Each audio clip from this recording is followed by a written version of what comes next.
kurikira mu ntumbero yo kugabaniriza urugendo abenegihugu no kwishikira hari amatati kugira ngo bashobore kuronka ivyemezo bibatuma baca urubanza neza.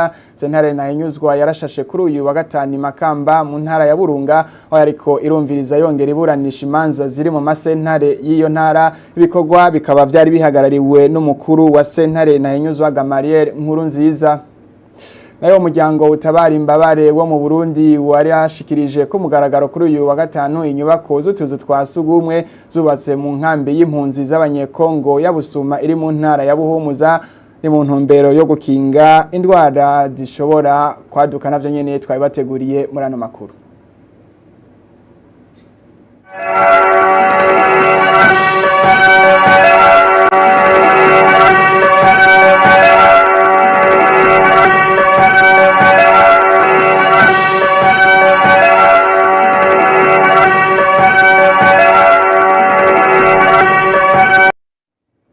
Kaze ubu naho inkuru imwe ukwayo nkaza kuba ndi kumwe na Kudra Shabani Nzeyimana asigura mu rurimi rw'ibimenyetso. Ibiro by'ubuserukizi bw'u Burundi mwishirahamwe mpuzamakungu ONU bicishije ku rubuga rwa X bimenyesha ko agashimwe k'ishirahamwe mpuzamakungu ku mwaka wa 2026 kubijanye no kwitaho abanyagihugu katahukanywe na Fondation Bonne Action umugira neza mu mugwi w'inzego n'amashirahamwe. Fondation Bonne Action umugira neza rero ikabirongowe n'umutambukanyi w'umukuru w'igihugu Angeline Ndayishimiye. Leta y'u Burundi iremeza yuko iryo teka ryo ku rugero mpuzamakungu ari kimenyetso kitabesha c'ibikorwa by'urukundo birangurwa na Fondation Bonne Action umugira neza. Ivyo rero bikaba biri mwitangazo ryo gukeza iyo fondation ryasohowe na leta y'u Burundi. Kurikira Jérôme Niyonzima umunyamabanga mukuru wa leta. Ubutumwa bushikirijwe na leta y'u Burundi bwo gukeza nyene icubahiro umutambukanyi wa nyene icubahiro umukuru w'igihugu. Leta y'u Burundi inakanyamuneza ntangere ko gukeza nyene icubahiro umutambukanyi wa nyene icubahiro umukuru w'igihugu c'u Burundi kubwo agashimwe k'ishiramwe mpuzamakungu gatahukanywe na Fondation Bonne Action mugira neza. Agashimwe k'ishiramwe mpuzamakungu ku mwaka wa 2026 kubijanye no kwitaho abanyagihugu gatahukanywe na Fondation Bonne Action umugira neza mu mugwi w'inzego n'amashirahamwe niteka kuri iryo shirahamwe kuri nyene icubahiro ina Burundi arirongoye no ku gihugu cose muri rusangi. Leta y'u Burundi iremeza yuko iryo teka ryo ku rugero mpuzamakungu ari kimenyetso kitabesha cy'ibikorwa vy'urukundo birangurwa na Fondation Bonne Action umugira neza bihagarikiwe n'imboneza y'imboneka rimwe nyene icubahiro umutambukanyi wa nyene icubahiro umukuru w'igihugu. Leta y'u Burundi irasubiye gukeza abarundi bose kuri iryo teka ridatetereza batewe mu gihugu no mu makungu. Bigiriwe Igitega ku wa 18 ndamukiza mwaka wa 2026 umunyamabanga mukuru wa leta y'u Burundi Jérôme Niyonzima. Turabandanya nano makuru. Mushikiranganje wa mbere wa leta y'u Burundi Nestor Ntahontuye avuga ko ibikorwa vya leta vyonyene bitotuma komine Gisuru itera imbere ngo harakenewe ko abanyamitahe boroherezwa kubijanye no kurangura imigambi muri komine bavukamwo. Akayabishikirije kuri uno wa gatandatu aho mustantere wa komine Gisuru yariko ashikiriza ibikorwa byaranguwe na komine Gisuru mu mezi 8 aheze. Umushikiranganje wa mbere wa leta y'u Burundi akaba asanzwe ari imvukira ya komine Gisuru. Ni inkuru ya Patrick Giramahoro. Iyo nama yahuje imvukira za komine ya Gisuru mu ntara ya Buhumuza yabereye inyabitsinda ku mugwa mukuru w'iyo komine, ikaba yari yerekeye kurabira hamwe ibikorwa vy'iterambere byaranguwe mu mezi 8 aheze. Iyo nama ikaba yatewe iteka n'umushikiranganje wa mbere asanzwe ari n'imvukira Nestor Ntahontuye ashikiriza bimwe mu vyaranguwe mu mezi 8 na komine n'abenegihugu bo muri komine Gisuru. Mustaneri wa komine ya Gisuru Amos Ndayizamvye avuga ko harimwo isanurwa ry'inyubako za komine ya Gisuru no kugura ibikoresho byo mu biro, kuronsa ingendeshwa abarongoye ibisata bitandukanye muri komine hamwe n'amapikipiki yaronkejwe abarongoye amazone, umuyaga nkuba uriko ukwiragizwa mu mazone mbere ukaba umaze no gushika ku mugwa mukuru wa komine ya Gisuru. Kubijanye n'uburimyi n'ubworozi amahegitari agera kuri 5 yari yarihagiwe yaragarukanywe mu minwe ya leta, harategwa imivyaro y'inanasi ku mahegitari 657 ku musozi wa Mpungwe, hararimwa amahegitari arenga 100 y'umuceri, haranashigwaho ibipimo vy'ikawa n'amavoka, haracibwa imikobeko n'ibindi, ndetse haranubakwa n'ibiraro bitandukanye, haranasanurwa n'inyubako zimwe zimwe z'amavuriro n'ibirasi by'amashuri. Nubwo biruko musitanteri wa komine ya Gisuru Amos Ndayizamvye avuga ko ibiza n'isibe inzoga zitemewe n'amategeko bicibonekeza, abanyeshure baheba ku bwinshi, amabarabara atari make ameze nabi, hamwe rero n'ubukene bw'ibikoresho n'abakozi babinonosoye mu makomine n'amazone ari intambamyi mu iterambere rya komine ya Gisuru.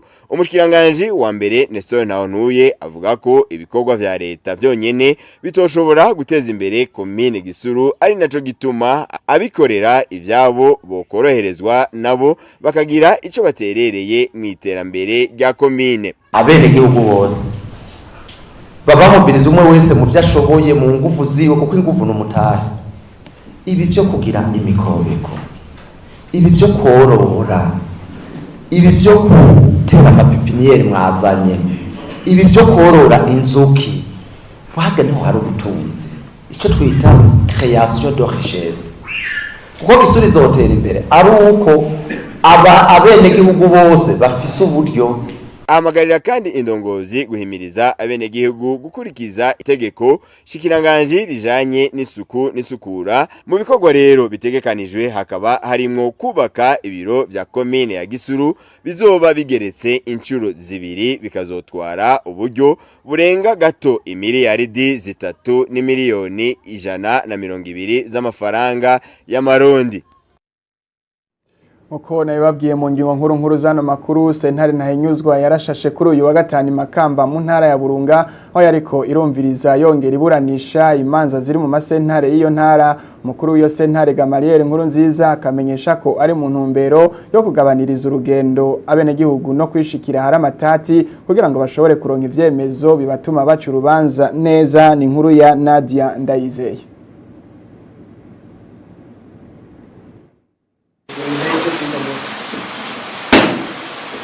Iryo sasa ryabereye muri sentare nkuru y'igihugu ya Makamba, ryari ryerekeye imanza ziri muri sentare Ntahinyuzwa zivuye muri iyo ntara ya Burunga n'izindi manza ziri ngaho mu masentare y'iyo ntara.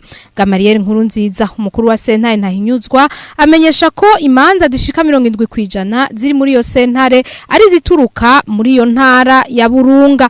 Bakaba bishikiye rero muri iyo ntara kugira bafunyiriza urugendo abenegihugu bongere baronke ivyemezo bikwiye bibafasha guca imanza zigororotse.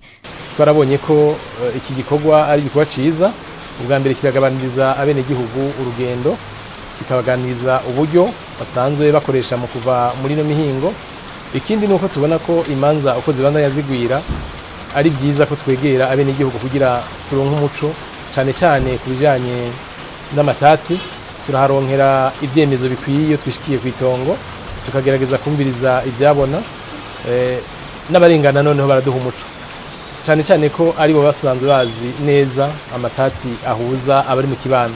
Tumaze kuvyumviriza tukaronka umuco, urubanza duciye kenshi usanga rubanza tutagira kanenge, ni za manza zitunguruzwa, kuko twasanze imanza nyinshi zunguruzwa kubera zaciwe nabi biva kuri ivyo. Umukuru wa sentare Ntahinyuzwa arasaba bene gihugu gushira imbere gufashwa n'abahuza bo ku mitumba bakumvikana kugira imanza zihere hakiri kare baje mu bikorwa vy'iterambere, kuko ataterambere rishoboka abene gihugu bari mu manza za misi yose.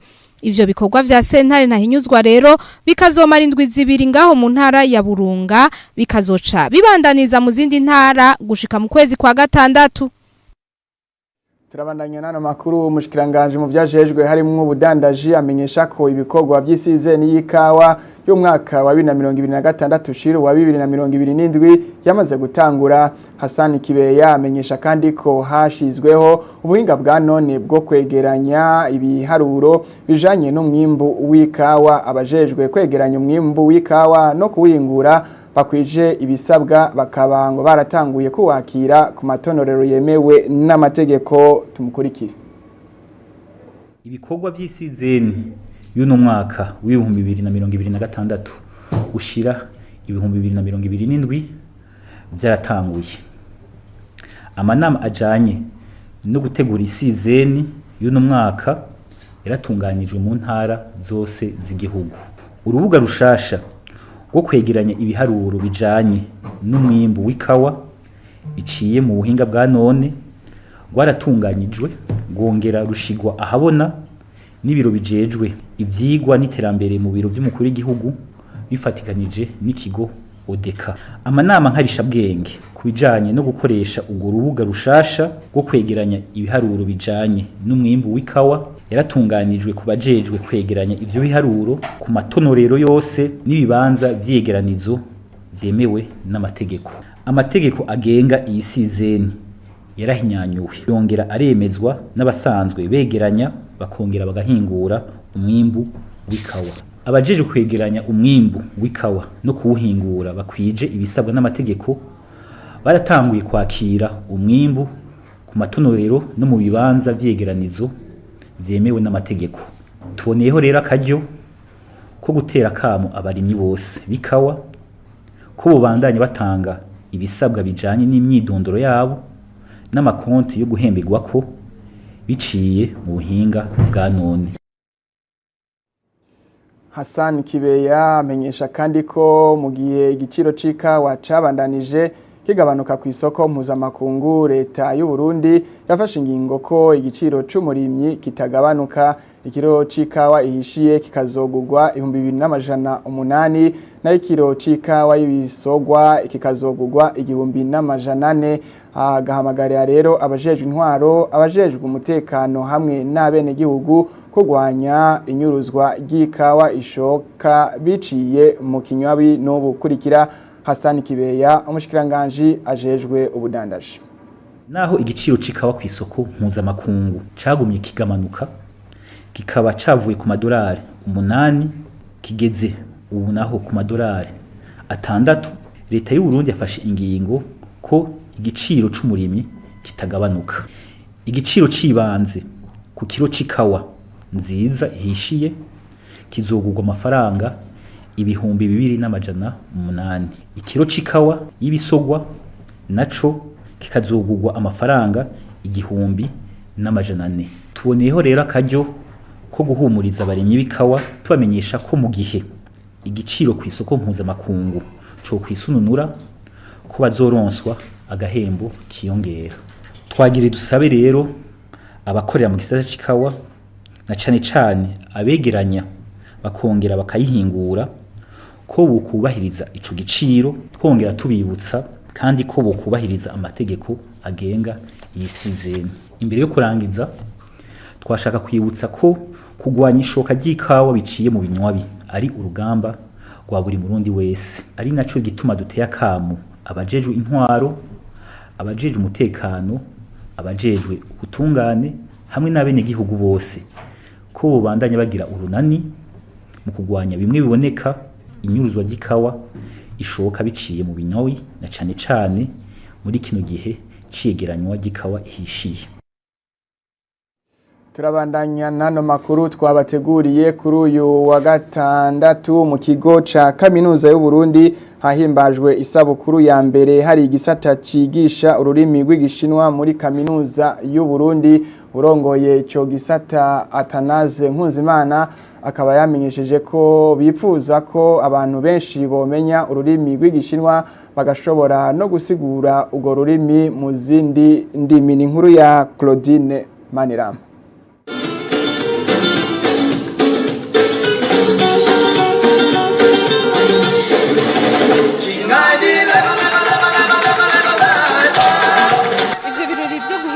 Isabukuru ya mbere kubiga ururimi rw'igishinwa kuri kaminuza y'u Burundi byaranzwe n'imbyino n'intambo mu mico y'igishinwa rekanye n'abasanzwe biga muri ico gisata muri kaminuza y'u Burundi.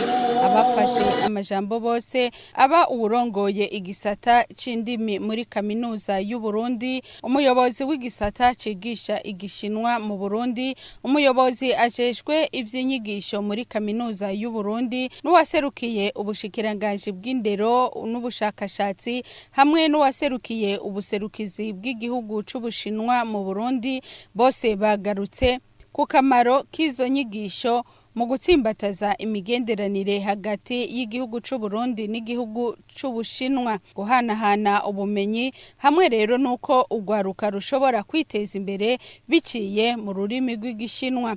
Atanaze Nkunzimana arongoye igisata cigisha ururimi rw'igishinwa n'imico kuri kaminuza y'u Burundi yashimiye abitanga muri ico gisata imigenderanire myiza, aho ubuserukizi bw'Ubushinwa budahengeshanya gufasha hamwe n'igisata bita Institut Confucius gifasha mu bijanye n'inyigisho mu kubaronderera ubucuti n'ayandi makaminuza yo mu gihugu c'Ubushinwa, mbere n'ikigo cigisha ururimi rw'igishinwa mu gihugu c'Ubushinwa.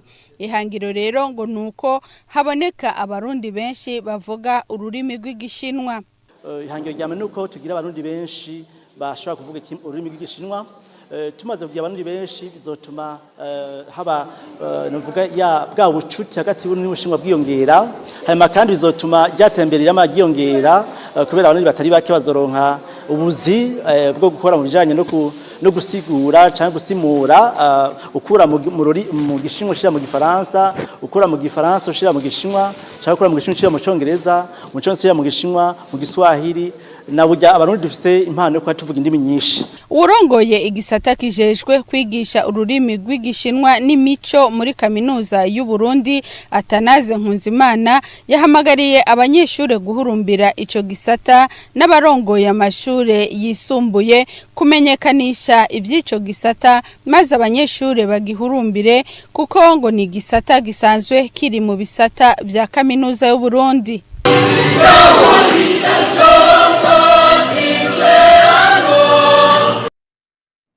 Turabandanya nano makuru nko gushikana umuyaga nkuba mu mazone yose agize komine Mpanda hamwe no guteza imbere inyubako kugira ibice vya Musenyi, Muzinda na Gihanga bihinduke igisagara ni imwe mu migambi mikuru yashizwe imbere na komine Mpanda. Bikaba rero byashikirijwe kuri uyu wa gatanu na Leopold Ndayisaba, mustantere wa komine Mpanda, hari mu nama yagiranye n'imvukira z'iyo komine. Ni nkuru ya Fidelite Bukeneza. Intumbero nyamukuru iyo nama yahuje abavuga komine ba komine Mpanda kwari kurabira hamwe ibijanye n'iterambere rya komine yabo. Mustantere wa komine Mpanda Leopold Ndayisaba yamenyesheje ko mu migambi mikuru komine ifise harimo guteza imbere inyubako kugira ibisagara vya Musenyi, Muzinda na Gihanga bise neza, gushikana umuyaga nkuba mu mazone yose agize komine Mpanda, iyihutikwa cyane akaba ari zone ruci, hamwe no kuronsa amazi abene gihugu n'ibindi. Nayo buryo komine yifuza kugira shire mu ngiro iyo migambi ngo burenga imiliyaridi indwi mu mafaranga y'amarundi. Leopold Ndayisaba mustantere wa komine Mpanda akaba yasavye bavuka komine guterera mu buryo n'ubuhinga kugira bateze imbere komine yabo. Wavuka komine dusanzwe dufisemwe abahinga batandukanye bafise ubumenyi butandukanye mu bisata bigize ubuzima bwa komine. Twabasavye yuko abahinga bozana ubumenyi bwabo kugira ngo bashobore kuduterera habaye ivyigwa bikorwa, eka mbere no mu kudufasha guhimiriza abene gihugu kuko bose aho ushize aho ataye uruzogi ku vy'ukuri habari muhira nabo bataba ngaha, ariko bahafise imiryango kuhijukira kubandanya baza kwaterera, eka mbere tuca dusaba no kutuzanira abashobora kuzana imigambi ngaha kuko ngo akanyoni katagurutse ntikamenye iyo bweze. Barafise abagenzi ahantu hatandukanye mu zindi ntara mu yandi makomine yuko nabo nyene imigambi myiza bikorerwa ahandi bayizana bakaza gukorera hano. Olivier Suguru umushiga amateka asanzwe ari imvukira ya komine Mpanda yasavye bajeje intwaro biyo komine gukora ivyigwa bitomoye imbere yo gushira mu ngiro imigambi bifuza kurangura. Acahamagara abene igihugu ba komine Mpanda gusohora amaboko bakore bagwiza umwimbo kuko ibiteza imbere komine ngo bizova mu maboko yabo. Iyo nama irangiye akaba kabaye akaryo ko gusangirira hamwe kugira bifurizanye umwaka mushasha. Mu ntara ya Bururi, umwaka w'ishure w'ibihumbi 2023/2024 Umuryango utabara imbabare wo mu Burundi warashikirije ku mugaragaro kuri uyu wa gatanu inyubako z'utuzu twa sugumwe zubatswe mu nkambi y'impunzi ya Busuma iri mu ntara ya Buhumuza. Umuyobozi ajejwe imigenderanire muri iryo shirahamwe akaba yavuze ko gutanga amazi meza no kubaka ubwiherero muri iyo kambi ari bimwe mu bikorwa nyamukuru uwo muryango uzobandanya gukora mu gufasha izo mpunzi. Ni inkuru ya Marius Muhigwe. Ari mikambi y'impunzi ya Busuma ni mu Ruyigi mu ntara ya Buhumuza. Mu gihe iyo site yari yagenewe kwakira impunzi 25,000 gusa, muri kino gihe ngo ibamo abababa 70,000. Ivyo bigatuma abatoroherwa mu byo bakenera bimwe bimwe nk'amazi, utuzu twasugumwe n'ibindi. Ishirahamwe Croix-Rouge rikaba ririko riragerageza kubafasha kuronka amazi n'utuzu twasugumwe, ndetse bakaba barabubakiye inzu z'ubwiherero zigera ku 9 zigizwe n'utuzu twasugumwe 36 n'ubwogero butari buke. Mu gihe rero kuri uyu wa gatanu ariho hashikirizwa icese izo nyubako, umuyobozi ajeje imigenderanire muri iryo shirahamwe yaramenyesheje ko impinga ikiri ndende, ariko iryo shirahamwe ngo rikazobandanya rigerageza kubafasha uko rishoboye. Ni mu gihe ku munsi umuntu ngo yategerezwa kuronka amaritiro 15 y'amazi, ariko ubu bakaba bakibaronsa amaritiro 5 gusa. Umuryango utabara imbabare Croix-Rouge uramutse ushikiriza icese utuzu twasugumwe amablock 9, block imwe ikabigizwe n'utuzu twasugumwe tune. Rero no munsi twaramutse tudushikiriza icese. Ni intango ni utuzu twasugumwe twa mbere twubatswe, kuko mu nyuma tuzokubaka utundi. N'utuzu twasugumwe rero twari nkenerwa cyane, kuko nkuko mubibona ngaha abantu ni benshi cyane, ariko utuzu twasugumwe ni duke. Naco gituma umuryango utabara imbabare Croix-Rouge mu bintu bya mbere wiyumviriye kwabaye ukubaka utuzu twasugumwe. Narirya bagishika ngaha hadutse ikiza ca kolera, twagomba yuko ico kiza kitabandanya. Twaragize imana ico kiza ca kolera turagituza. Ariko si ivyo gusa twakoze, kuva aba bakongomani bari ngaha twarakoze n'ibindi bitari bike cyane, nko gutanga amazi nayo ari nkenerwa cyane ku bantu basanzwe baba ahantu nkaha. Abarongoye iyo site eka n'abajeje intwaro aho mu ntara ya Buhumuza bagakenguruka kuri ico gikorwa ciza, bagasaba n'abandi bafatanya bikorwa hamwe n'abagira neza kuzobafasha, kuko ngo bagikeneye vyinshi. Iyo kambi ya Busuma ikaba yagiyeho kuva muri Kigarama mu mwaka urangiye, inyuma yaho abakongomani bahungiye intambara yateye mu karere k'ubuseruko bwa Republika Iharanira Demokarasi ya Kongo. Igitigiri kikaba cagiye ciyongera ku munsi, ariko hakaba n'abana bagiye barahavukira. Turabandanya nano makuru. Kuri uyu wa gatandatu niho hashikirizwa inyubako y'uburaro bw'abanyeshure ya Lycée Gisenyi yasubiwemwo n'ishirahamwe Rubis. Umuhanuzi ajejwe ivyo buhinga mu biro by'intara ya Bujumbura bijejwe indero akaba yasavye abanyeshure kubungabunga iyo nyubakwa. Ni inkuru ya Donatienne Bukuru. Iyo niyo nyubakwa bw'abanyeshure bo kuri Lycée Gisenyi yashikirijwe ubuyobozi n'ishirahamwe Rubis, hari naryo ryasanuye iyo nyubakwa. Bahejeje gushikiriza iyo nyubakwa baciye bayigendura kugira ngo birabire ingene yasanuwe.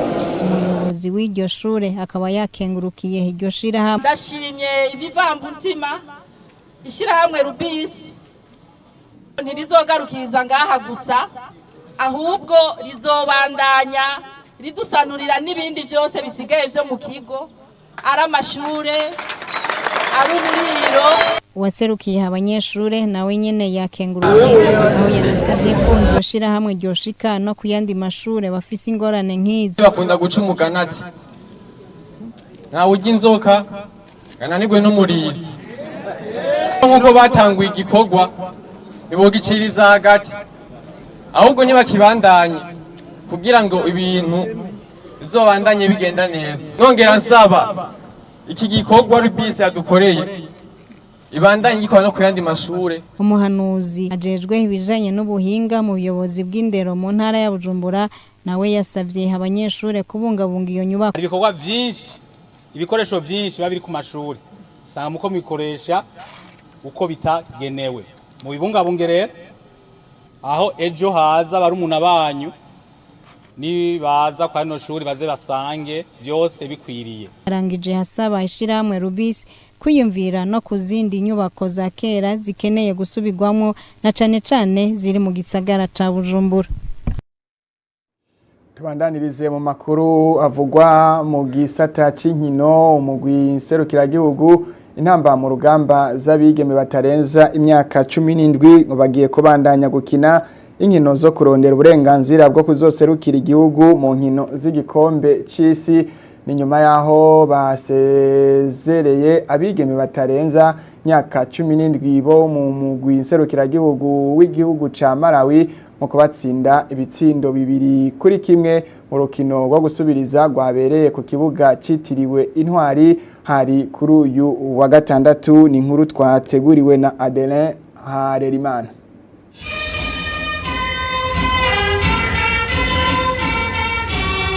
Ubwo nurimbo ragize igihugu c'u Burundi gwasamira kibuga c'umupira w'amaguru Intwari igihe umugwi nserukiragihugu w'u Burundi intamba mu rugamba z'abigeme bataneze imyaka 17 abo bambaye umwambaro wera bagira batane mu mitwe no mugwi nserukiragihugu w'abigeme bakinira igihugu ca Malawi mu rukino rwo gusubiriza. Ubwo rukino rukaba ruri mu rukurikirane rw'inkino zo gukurakuranamwo kugira ngo barondere uburenganzira bwo kuzoserukira igihugu mu nkino z'igikombe c'isi kizokinwa mu minsi iri imbere. Umugwi nserukiragihugu w'u Burundi intamba mu rugamba ukaba watsinze ibitsindo 2-1 ca Malawi bikiyongera ku bindi nk'ivyo bari batsindiye Malawi iwayo. Igiteranyo ca vyose kikaba cabaye ibitsindo 4 by'u Burundi kuri 2 vya Malawi. Gutyo umugwi nserukiragihugu w'u Burundi intamba mu rugamba z'abigeme bataneze imyaka 17 baba bararonsa uburenganzira bwo kubandanya izo nkino. Umumenyereza w'umugwi nserukiragihugu w'abigeme bataneze imyaka 17 Amarse Niyongabo akaba yavuze ko urugero umugwi amenyereza ugeze ko ari gwiza akizera ko bazobandanya kuvyitwaramwo neza no mu nkino zikurikira. Mwomenya ko ugo rukino rwari rwatewe iteka n'abanyacubahiro batandukanye hari nk'umushikiranganje w'ugwaruka inkino n'imico ka Mari Diansekera ari kumwe n'umunyamabanga mukuru w'umugambwe uri ku butegetsi Reveriano Ndikuriyo. Mu rugendo arimwo i Antalya mu gihugu ca Turkiya umukuru w'igihugu c'u Burundi Evariste Ndayishimiye akaba n'umukuru w'ishiramwe ry'ubumwe bwa Afrika yabonanye n'umukuru w'ico gihugu ca Turkiya Recep Tayyip Erdogan mu vyo baganiriye harimwo gutsimbataza imigenderanire hagati y'u Burundi na Turkiya. Evariste Ndayishimiye yahaye umubonano kandi urongoye ishiramwe mpuzamakungu gitaho impunzi hamwe n'urongoye ishiramwe rikorera mu gisata c'ubutare hamwe n'amasoko ntanganguvu muri ico gihugu ca Turkiya. Ivyo abo bose baganiriye n'umukuru w'igihugu c'u Burundi tubishikirizwa na Sebastien Ntahongendera icegera c'umuvugizi w'umukuru w'igihugu.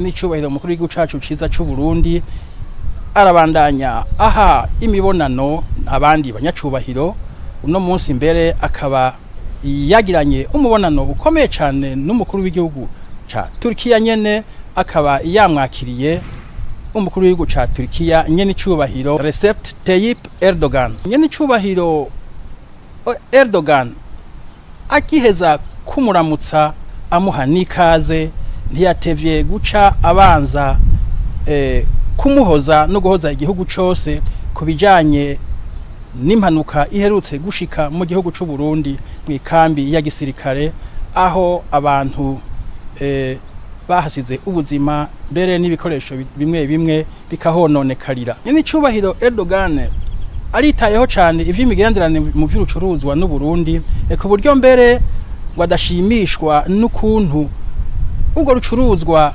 rutariko rurafata umurindi munini kuko ubwo rucuruzwa ngo ku mwaka rurimwo imiliyoni 6 z'amadolari y'abanyamerika gusa kandi igihugu cha Turkiya gifise ubushobozi bunini cyane gusumba ngaho cyoshobora gukorana n'u Burundi ibindi bintu bihambaye.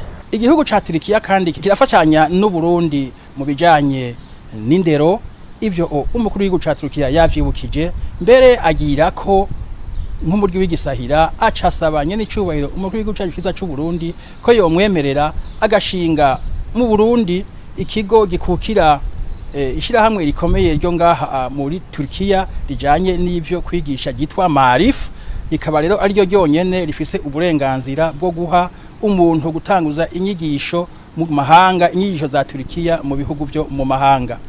Umukuru w'igihugu nawe murumva yuko atari kureka kuvyemera.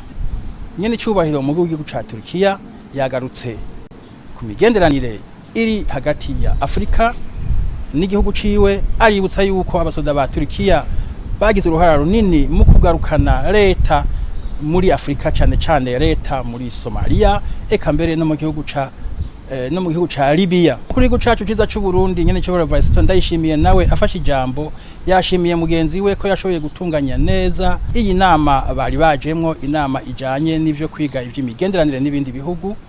Aramushimira kuntu yakiriye abarundi muri kino gihugu.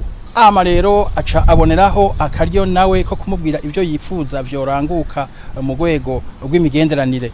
Muri ivyo harimo ivyo nyene byo gufashanya mu vy'amashure, ariko hakaba n'ibindi. Nyene cyubahiro mukuru w'igihugu cacu ciza c'u Burundi kandi yemereye mugenzi we yuko aho hose bizokenerwa Uburundi buzokwama buri maso kugira ngo ubuze gufasha mu vyo Turkiya nayo yo bikeneye, kandi ivyo bikaba byananabaye mbere ushima muribuka nk'igihe haba ikinyamugigima muri kino gihugu mu 2023. Ico gihe hariho abapolisi b'intwazangabo baje gufasha, abapolisi 11 baraje gufasha ngaha mu bintu byo gutabara imbabare. Ivyo bikaba byarashitse ku nyota, bikaba byarashitse koze ku mutima umukuru w'igihugu ca Turkiya, gushika naho mbere atanga umudari w'agashimwe ku ntwazangabo yari irongoye abo bapolisi 11. Nyene cyubahiro Varisito Ndayishimiye yakire kandi umushinga ntahe Baran Sahim asanzwe arongoye ishirahamwe mpuzamakungu rijanye n'ivyo gufasha impunzi. Uwo ajejwe ivyo gufasha impunzi yabaye agitangura ijambo, ahera kukeza nyene cyubahiro mukuru w'igihugu c'u Burundi, amukeza ku mabanga aherutse kuronka yo kuyobora ishirahamwe ry'ubumwe bwa Afrika. Kandi ntiyamukeje kukumukeza gusa, yavuze ati igituma cyane cyane nuko tuzi yuko n'ubundi wari usanzwe uri umuhizi mu vyo kugarukana amahoro, mukaba mbere wariswe umuhizi muri Afrika mu bijanye n'ugwaruka amahoro n'umutekano. Ati twibaze rero yuko ubwo buhizi uzocuna bukoresha mu kudufasha kuruhura imitwaro, mu kudufasha kumvikanisha abantu kugira ngo impunzi dusanzwe dufasha zize ziragabanuka mu ibihugu bize biraronka amahoro gusumba uko vyahora. Ati ico mbanje kukigushimira. Nyene cyubahiro mukuru w'igihugu cacu ciza c'u Burundi nawe yashimye ukuntu ishirahamwe mpuzamakungu igisata kiri mu Burundi gisanzwe gifashanya neza na leta y'u Burundi. Arasaba ko ariko bokongereza ifashanyo kuko ati intambamyi ibintu bitera ingwano ni vyinshi kandi biri mu rusobane muri Afrika ku buryo bigoye kubitorera umuti mutagiye hamwe n'abandi kugira ngo mwunge inguvu zibe nyinshi gusumba uko zahora. Ati nk'ubu mu karere ko hagati muri Afrika hari impunzi nyinshi kubera ikibazo muzi cha Republika Iharanira Demokarasi ya Kongo. Ati Burundi bwonyene buvise ku butaka impunzi zirenga ibihumbi 300. Umukuru w'igihugu cacu ciza c'u Burundi yakiriye kandi umugwizamari akomeye cyane atwara uruganda rukomeye cyane, umushinga ntahe Fatini Gulsun ayoboye ishirahamwe ryitwa Ursan Holding. Iryo shirahamwe naryo rikaba cyane cyane rikorera mu bisata vy'umuyaga nkuba, mu bisata vy'ubutare, eka mbere no kubaka, ariko cyane cyane nibijanye n'ibikoresho vyo kwivuna abansi. Ni cyubahiro umukuru w'igihugu cacu ciza c'u Burundi amaze kubabwira akarusho kari mu Burundi kubashaka gukorera muri ivyo bisata, yababwiye ati kaze muri ubwo burusho. Yavuze ati ehera abantu mu Burundi twebwe dufise ubutare uretse ko ari bwinshi cyane, burafise kandi noneho n'umuremere ico bita teneur. Ati rero kaze muri isanze. Naha rero turangirije ano makuru twari twabateguriye. Mwakoze mwebwe mwese mwayakurikiranye, bakoze abadufashe kuyegeranya hamwe n'abariko baradufasha kugira ngo abashikire ngaho iwanyu atankomanzi. Mubandanye muryoherwa n'ibiganiro mushikirizwa na televiziyo y'igihugu.